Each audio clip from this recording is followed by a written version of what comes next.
What message do you want to send to Canada's energy sector and the appointment of Stephen Guilbeault as Environment Minister when he's built his career around his past career around opposing pipelines and the oil and gas sector developments? There is not much of a debate anymore about whether or not climate change is real.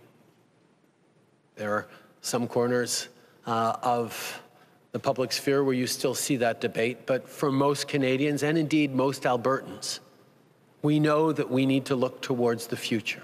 We need to bring people along, support them in the jobs they need to have, but also lower our emissions so we get to net zero. Indeed, the largest energy companies in this country are committed to net zero by 2050. And the way to do that is to all of us work together. We have a number of strong ministers, including Minister Guilbeault, Minister Wilkinson, and others, dedicated to the fight against climate change and dedicated to making sure that all Canadians have a brighter future because of it. We will be committed to working with Albertans, to working with people in the energy sector across the country as we build the kind of future everyone wants for their kids and grandkids, with both good jobs, prosperity, and cleaner air and fresh water. This is something we're committed to as a country, something future generations are demanding of us right now, and something we will continue to tackle with extreme and extraordinary ambition. What specifically do you expect from Anita Anand in her new role as Defence Minister? Why make this change to this portfolio? And as well, what changes will you make to ensure that she succeeds in the tasks that you've given her? I think one of the things Canadians have seen over the past year and a half is, as Minister of Vaccines, Public Service and Procurement, Minister Anand has been extraordinarily effective at supporting Canadians through a very difficult time. That's part of the job of the Canadian Armed Forces, to be there to support Canadians through difficult times, whether it be floods, whether it be international conflicts. We have seen the Canadian Armed Forces step up time and time again to save lives, to defend our values, to defend our priorities. At the same time, we know there is a crisis within the culture in our Canadian Armed Forces, and the women and men who serve in the Armed Forces deserve better support, deserve a shift in the kind of governance that they have. And one of the things that people will be learning about Anita Anand in the coming months is that she is a world-class expert in governance, with decades of professional experience that she will bring to bear to make sure that the Canadian Armed Forces, the leadership and the operations thereof, are worthy of the extraordinary women and men who choose to serve in our armed forces. Prochaine question, micro 2. Good afternoon. You appointed a Quebecer to the health portfolio. You knew about what Mr. Legault thinks about interference in the health sector. So what message are you sending to Mr. Legault? I heard very clearly from Quebecers and all Canadians what they want from their public health system, what they want from their governments. They want systems that work. They want results. They want more support for mental health, more access to family doctors. They want an end to wait times. Our approach will be very simple and very direct. We know that it takes more investments in health across the country, but we will ensure that this yields results for Canadians across the country, including Quebecers. And I'm eager to start discussions with this, on this with the provinces. As people have seen, we were there to invest billions of dollars to support the health systems during the pandemic. We will be here to build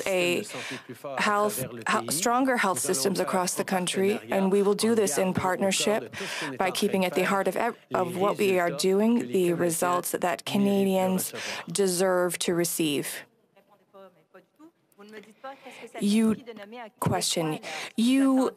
didn't say what it means to appoint a Quebecer.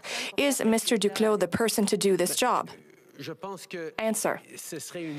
I think it would be an error, Lena, to think that only Quebecers are worried about our health system. We have Canadians all across this country who are concerned by what they see in our health systems, and I chose someone who is extraordinary, who has shown his mettle at the Treasury Board, for families and communities, and in his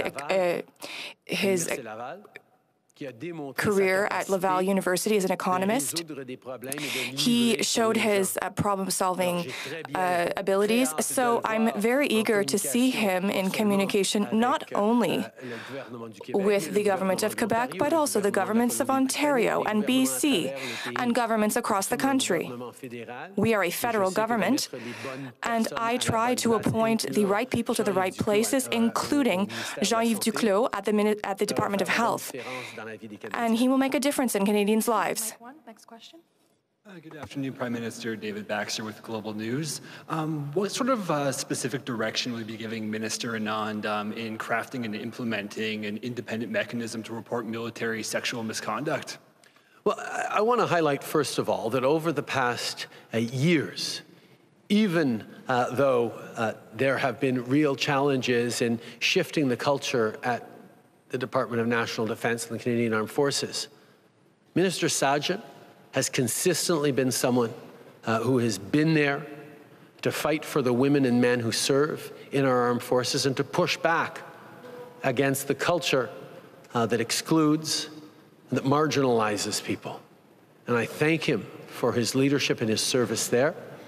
And I'm excited about seeing the next steps that will be brought forward by Minister Anand. As you know, there are already a number of processes in place, from General Carignan heading up a specific unit in the armed forces to draw together all concerns and resources, to Madame Arbour, who will be delivering a landmark report with the next steps on how we truly transform the culture of the military in deep and significant ways. There have been a number of changes made over the years. None of it has been sufficient. None of it has been worthy of the extraordinary men and women who serve in our armed forces. And that's why we're going to continue to do the necessary work to make sure that our armed forces are not only capable of continuing to step up and deliver for Canadians, but they're also going to be protecting all of those members within the armed forces from discrimination or harassment. And now that the new cabinet has been sworn in, when will you decide whether or not Admiral Art MacDonald will return to his responsibilities as Chief of the Defence Staff? In the decisions we make around leadership in the armed forces, every step of the way, we will be placing survivors and the women and men who serve in the armed forces at the center of all those decisions. And that decision is currently underway. Thank you. Next question. TVA. Why did you, Mr. Prime Minister, why did you exclude Marc Garneau from cabinet? Answer. First of all, I would like to thank Marc for his years of service in politics as Minister of Transportation and Foreign Affairs, and also for his remarkable service throughout his career, whether it was in the Canadian Armed Forces, whether it was obviously as an astronaut, as a scientist.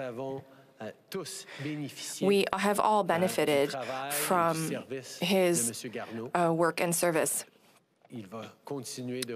He will continue to represent his constituents. He will continue to be part of our team as long as we can have him. At the same time, I wish to highlight how happy I am to be able to present a renewed team composed of new faces that are part of our cabinet, which will be able to contribute enormously to the next challenges we will face as a country. It's never easy to build a good cabinet for the times, but I think that the team I am surrounded by today is the right one for the current context in the years to come.